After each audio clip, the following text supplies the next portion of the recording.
How can technology be used to educate those who should be using it but do not? I have spent the last year trying to increase the efficiency of the department I work in through technology. The department in question has one department head with 4 supervisors. Each supervisor has their own responsibilities, all of which, while using the technology that is already available, would save time and money for the hospital while making the workday easier. All the supervisors have various levels of computer knowledge, from being able to use Excel and to make spreadsheets, to typing with 2 fingers and not knowing how to turn the computer on. My first challenge was to introduce some basic Excel documents that could immediately be used by all and show how they can make life easier.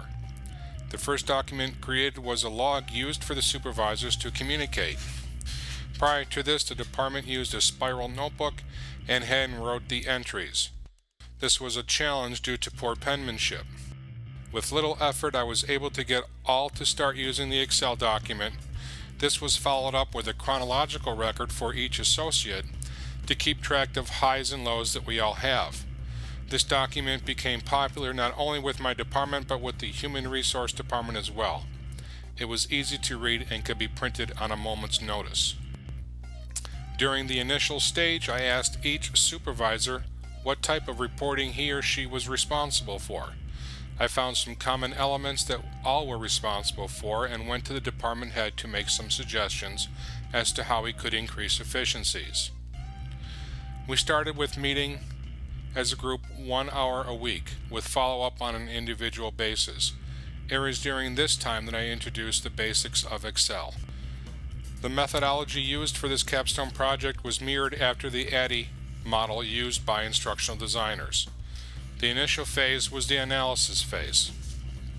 During this part of the project, I observed the various supervisors doing their regular work and asked questions as to what they were doing, when the work was due, and where they obtained their information. We then went through the design phase, the implementation phase. The evaluation of the project was done on a continuing basis. The results of the project was that the department did increase their knowledge of Excel.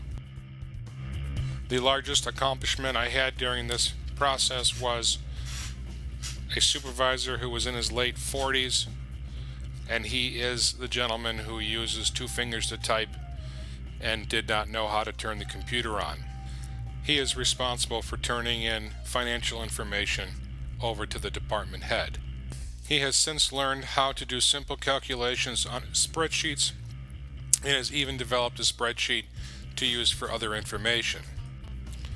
We discussed a sheet that he could use for the development of the schedule.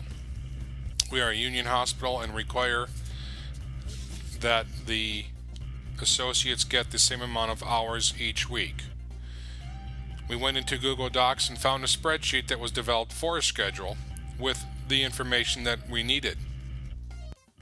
The document is now being used for the initial stages of the associate schedule, and it has cut down his workload tremendously.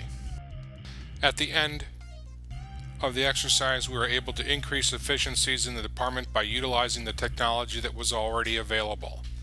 I have developed a number of instructional videos for some of the forms I have created for the department. Each supervisor has been given the links to use if they have a question and I am not available. As this process will be ongoing as long as I am employed at the hospital, I feel that the group as a whole will continue to grow. Some of the supervisors have started to first look online for solutions to their questions while others wait for me to answer the question. It is not uncommon for me to be paged over the system to go into another department to answer a question or to help out. The largest hurdle to overcome was trying to motivate the individual supervisors to learn something new. 2 out of the 4 people involved were open to learning new things as it directly related to their employment.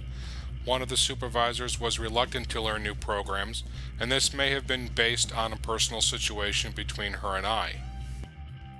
3 out of the 4 people involved are looking at new ways to use this knowledge.